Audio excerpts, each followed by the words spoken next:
इतना संघर्ष किया कि आज हम IAS, PCS, डॉक्टर, इंजीनियर बन रहे हैं, अपने आप को डेवलप कर बड़े बड़े मकान बना रहे हैं, और इतना सब कुछ होते हुए भी हम अपनी पीढ़ियों के लिए कुछ नहीं कर पाए। तो वो पीढ़ी हमको गाली देंगी कि हम अपने समाज के लिए कुछ नहीं कर पाए। इतना मतलब ये जो समाज चल रहा है, मतलब एक मॉडर्न एरिया है, यहाँ सोशल मीडिया का जमाना है, हम एक दूसरे को जागरूक इस जमाने में भी जागरूक नहीं कर पाए, तो हम अपने पीढ़ियों का कैसा भविष्य देंगे? आप एक मिनट के लिए सोच के देखो, उस जमाने में महापुरुषों ने कैसे संघर्ष किया आपके एजुकेशन के लिए, आपकी रूह कांप जाएगी। कई बार जब मैं अपने समाज के छोटे बच्चों को दिखाता हूँ और वो कुछ ऐसा करते हैं जो अप्रत्याशित होता है, मतलब जिसकी कल्पना नहीं की जा सकती, तो वहाँ पर अनायास मुंह से निकल जाता है छोटा पैकेट बड़ा धमाका। मेरे साथ ऐसा ही एक छोटा पैकेट यहाँ पर खड़ा है। पहले लेंगे परिचय, और परिचय के बाद इस वीडियो को बिल्कुल भी स्किप ना करें, क्योंकि इनके बारे में जो मैं बता रहा हूँ वो आगे आने वाली वीडियो में आप देखेंगे कि मैंने छोटा पैकेट बड़ा धमाका क्यों कहा। अपना परिचय दीजिए। मैं मधु बोध, बहुजन स्टूडेंट फेडरेशन फॉर इक्वलिटी, प्रदेश का संयोजक, उत्तर प्रदेश। अपने बैकग्राउंड के बारे में बताइए, कब से आप बहुजन मूवमेंट पर काम कर रहे हैं? सर, जब मैं 9th में थी तब मुझे मौका मिला, मैं अपने महापुरुषों को पढ़ पाई, और कभी कभी मुझे इस बात का बहुत दुख होता है कि मैं उन महापुरुषों को इतने देर में पढ़ पाई जिनकी वजह से आज मैं यहाँ हूँ। मैं आज जब मैं 9 में पढ़ रही थी, मुझे बहुत दुख हुआ, अफसोस हुआ कि मुझे इनके बारे में जानकारी पहले क्यों नहीं मिली। लेकिन फिर ये सोच के खुशी होती है कि जब जागो तभी सवेरा, और फिर मुझे लगा कि शायद यही से जिंदगी की असली शुरुआत की जाए। फिर मेरा सपना तो वैसे डॉक्टर बनने का था, लेकिन जब मैंने अपने महापुरुषों को पढ़ा तो मुझे लगा कि उन्होंने जो संघर्ष किए वो वाकई में अपने शब्दों में हम बयां नहीं कर सकते। तो फिर मैंने वहीं से तय किया कि हमारे समाज के लोगों को काफ़ी ज़्यादा अन्याय अत्याचार सहना पड़ता है, उनको प्रताड़ित किया जाता है। तो मैंने तय किया कि मैं पढ़ाई करूंगी, और मैं लॉ की पढ़ाई करूंगी, अपने लोगों को न्याय देने का काम करूंगी। तो क्या एम बनाया है भविष्य के लिए? मैंने भविष्य का एम बनाया है कि मैं लॉ करूंगी और मैं राजनीति में उतरूंगी, क्योंकि हमारे लोग राजनीति के बारे में कुछ जानते नहीं, जबकि जो कि आज की युवाओं की प्राथमिक जरूरत होगी। राजनीति करेंगी, युवा राजनीति में नहीं उतर रहे, आप महिलाओं को राजनीति की बात कर रही हैं। क्योंकि मैं युवा भी और मैं महिला भी हूँ जी, तो मैं युवाओं जैसे मैं किस तरह की राजनीति करेंगी? मायावती जैसी, सोनिया गांधी जैसी, या बहुत सारी महिलाएं हैं जिनका उदाहरण ले सकते हैं। सर, मैंने उनको देखा काफी, पर मुझे जो बाबा साहब ने जो राजनीति की वो मैं अपने शब्दों में नहीं बता सकती, लेकिन मैं कोशिश करूंगी मैं उन सबसे भी अच्छा करने का प्रयास करूं, क्योंकि बाबा साहब ने राजनीति की।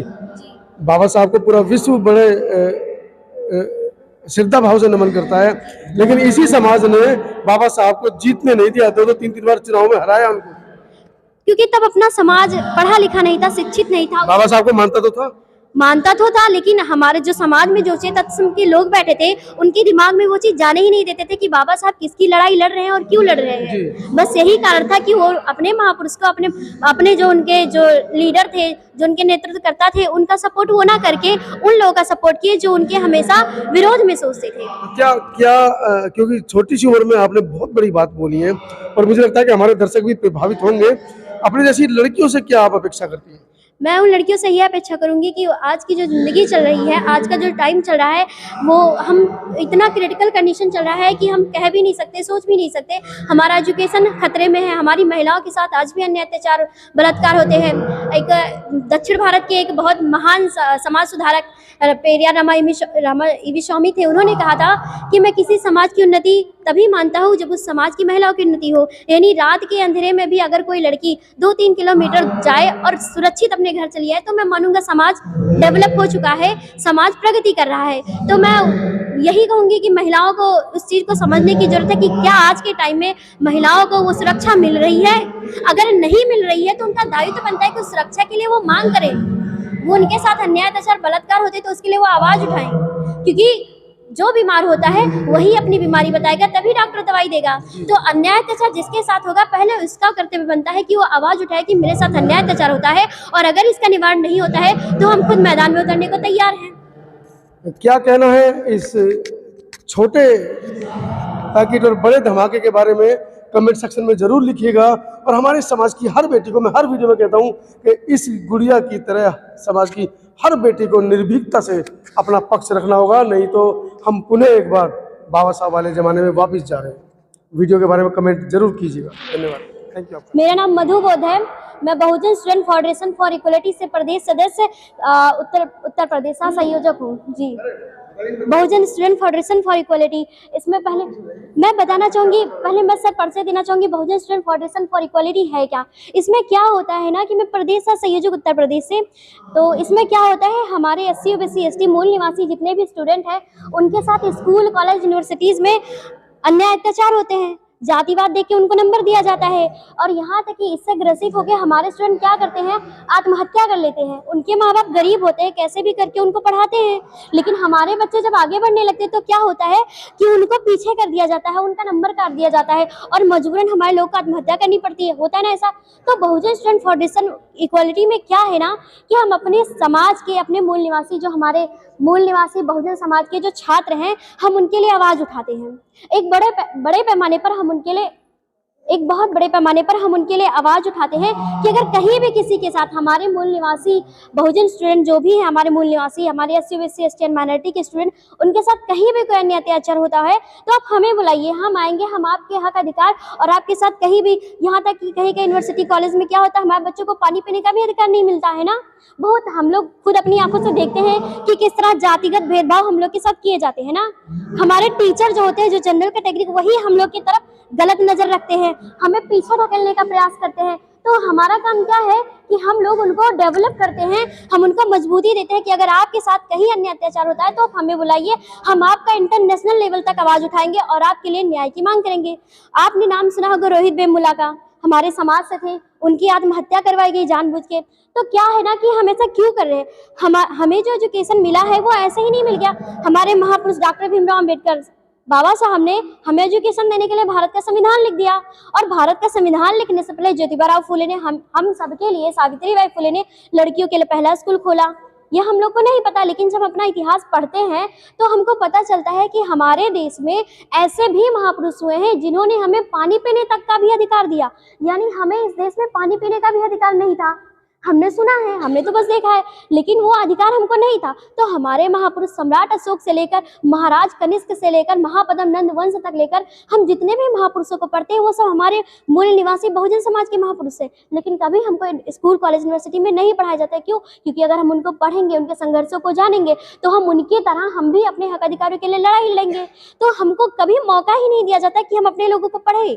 अब देखो स्कूलों में क्या कभी हमारे महापुरुषों को पढ़ाया जाता है? नहीं पढ़ाया जाता, बस बेसिक जितना है कि लोग समझ भी ना पाए उतना बता दिया जाता है।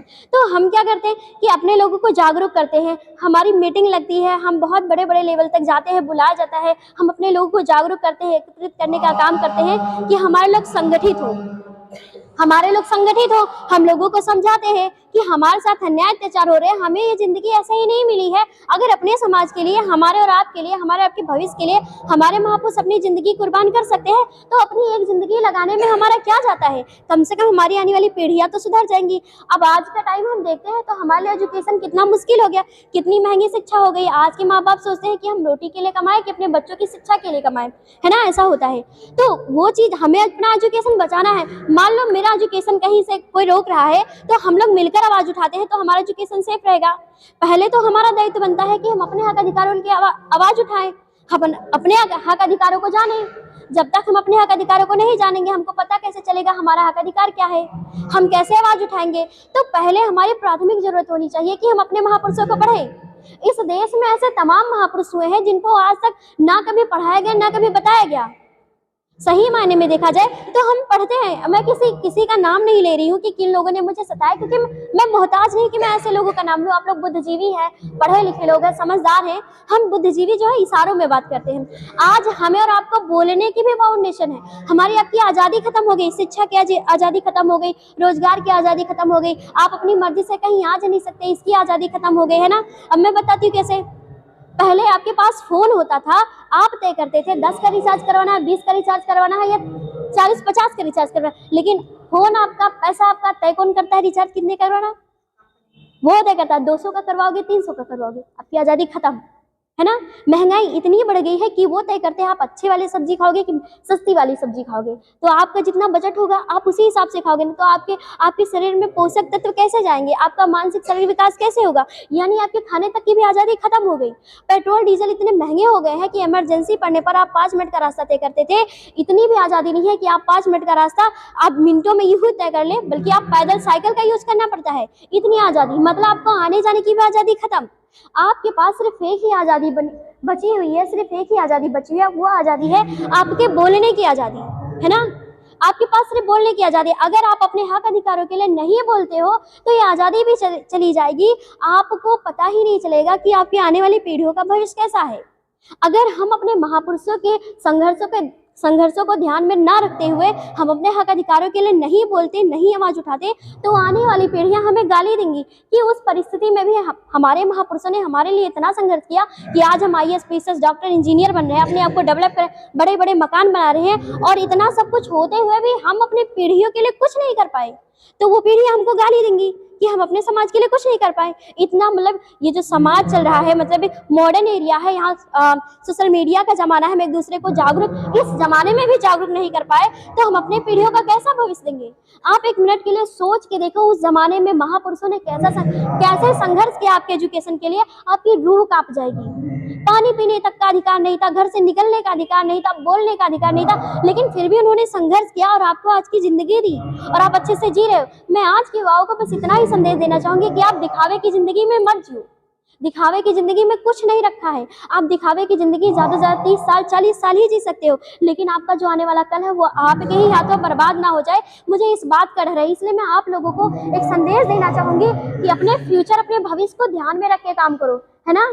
उन लोगों से मिलो जो आपके लिए काम करते हैं, जो समाज में निकलते हैं, उन लोगों से जानकारियां लो और आपके लिए, आपके प्रति क्या दायित्व बनता है, आपका क्या कर्तव्य बनता है, आप वो काम करो। अपने लोगों को बचाओ, है ना, अपने लोगों को गुलाम होने से बचाओ, ये आपका पहला दायित्व बनता है। अगर आप दिखावे की जिंदगी में जियोगे, देखो हम अभाव हमारे पास है, हमारे पास कुछ नहीं है, ना हमारे पास अच्छी एजुकेशन है, ना अच्छा रोजगार है, ना हमारे मम्मी पापा बहुत बड़े फैक्ट्री में काम करते हैं, हमारी कोई कंपनी नहीं है। अभाव तो हमें, तो लड़ना तो हमें ही होगा ना। महापुरुषों ने हमें सब कुछ दिया, लेकिन क्या हम उसको बचा पाए? नहीं बचा पाए। हमारा संविधान भी धीरे धीरे खत्म हो रहा है, डायरेक्ट तरीके से नहीं, इनडायरेक्ट तरीके से खत्म, क्रिमिनल लगाया जा रहा है, नई नई नीतियां लाई जा रही है। जिस संविधान को हम अपनी मजबूती मानते थे उसे कमजोर किया जा रहा है। कल को कह दिया जाएगा ये संविधान समान भाव नहीं रखता है, इसलिए इस संविधान को हम बैन करते हैं। आप क्या कर लोगे? संविधान बैन, आपकी जिंदगी बैन, आपकी जिंदगी खत्म हो जाएगी। आपने सिर्फ सुना था कि हमारे गले में मटकी और कमर में झाड़ू था, वो दिन दूर नहीं है, वो आने ही वाला है। अगर आपको नहीं दिखता है तो आप खुद देखिए, आज भी हमारे लोगों को घोड़ी पर चढ़ने पर मार दिया जाता है, मूछ रखने पर मार दिया जाता है। हमारे बहुजन समाज की महिलाओं के साथ, बेटियों के साथ आज भी बलात्कार होते हैं। पहले धर्म के अकॉर्डिंग होता था, अब प्रत्यक्ष रूप से होता है ना। और वही लोग आवाज उठाते तो रात के अंधेरे में जला दिया जाता है। कोई न्याय मांगने जाता है तो वहां न्याय, अत्याचार, बलात्कार। हमारे युवा जाते हैं, उनको गलत केस लगाकर उनको मारा जाता है, उनको प्रताड़ित किया जाता है। हमारी महिलाएं न्याय मांगने जाती है तो उनका बलात्कार किया जाता है। ये कंडीशन है हमारे देश की। तो कहीं ना कहीं हमें और आपको इस चीज को समझने की बेहद जरूरत है। तो आप सोचो आपको क्या करना है, आपका भविष्य खतरे में है, आपके पास कुछ भी नहीं है, महंगाई बढ़ती जा रही है, आप क्या करोगे? अपने एजुकेशन को ध्यान में रखो, अपने भविष्य को ध्यान में रखो, अपने महापुरुषों को पढ़ो और ऐसी जगहों पर आओ जहां अपने लोग समाज के लिए काम करते हैं, उन लोगों से जुड़ो और खुद से सवाल पूछो कि मेरा क्या दायित्व बनता है, मैं समाज के लिए क्या करूं। सावित्रीबाई फुले को आपने पढ़ा है, माता नंगेली को पढ़ा है आपने, माता रमाबाई को पढ़ा ही होगा, है ना। वो भी महिला थी, उस क्रिटिकल कंडीशन में वो आपके लिए लड़ी। वो शिक्षा देने के लिए घर से निकलती थी, उनके ऊपर गोबर बहाए जाते थे, मलमूत्र बहाए जाते थे। आज तो ऐसा नहीं होता है ना। तो हम संघर्ष कर सकते हैं ना, हम आजादी की लड़ाई लड़ सकते हैं ना। तो क्या आप आजादी की लड़ाई में हमारा साथ देंगे? मैं बहुजन स्टूडेंट फेडरेशन फॉर इक्वलिटी मधु बोध, आपने मुझे सुना, मुझे बहुत अच्छा लगा। मुझे लगता है कि मैं अकेली नहीं हूँ, मेरे साथ आप सब लोग हैं, तो मेरे अंदर मनोबल और तेजी से बढ़ता है और मुझे लगता है कि मैं इस आज़ादी की लड़ाई को आसानी से लड़ सकूंगी। Thank you.